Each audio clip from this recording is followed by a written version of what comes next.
নমস্কাৰ, মোৰ নাম আয়াঞ্চ কলিতা। মই নাৰ্চাৰীত পঢ়োঁ। মই আজি এটা সাধু ক'ম। সেই সাধুটোৰ নাম হৈছে কাছ আৰু শহা। এসময়ৰ কথা। এখন হাবিতে এটা কাছ আৰু এটা শহা আছিলে। শহাই ক'লে যে কাছ ভাই, তুমি দেখোন বেছি খৰকৈ যাবই নোৱাৰা।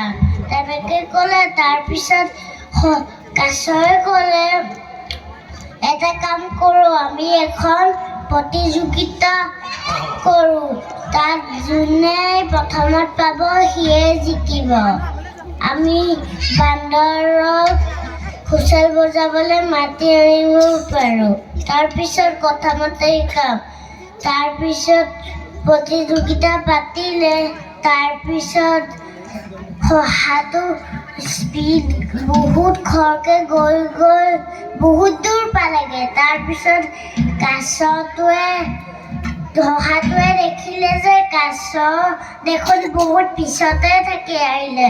মই এতিয়া অলপ আৰাম কৰি লওঁ। আৰাম কৰোঁতে সি শুই গ'ল। তাৰপিছত কাছটো শহাৰ ওচৰ পালেগৈ। তাৰপিছত কাছটোৱে দেখিলে যে শহা ভাই দেখোন বহুত গভীৰ টোপনিতে হৈ আছে, তেনেকৈ ভাবিলে।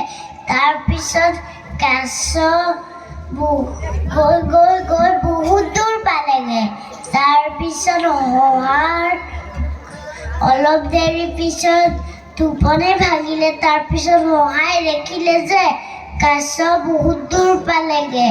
তাৰপিছত শহাটো যাওঁতেই কাছৰ জিকি গ'ল।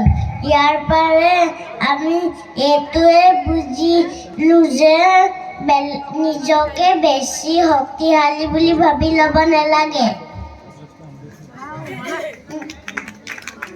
Thank U.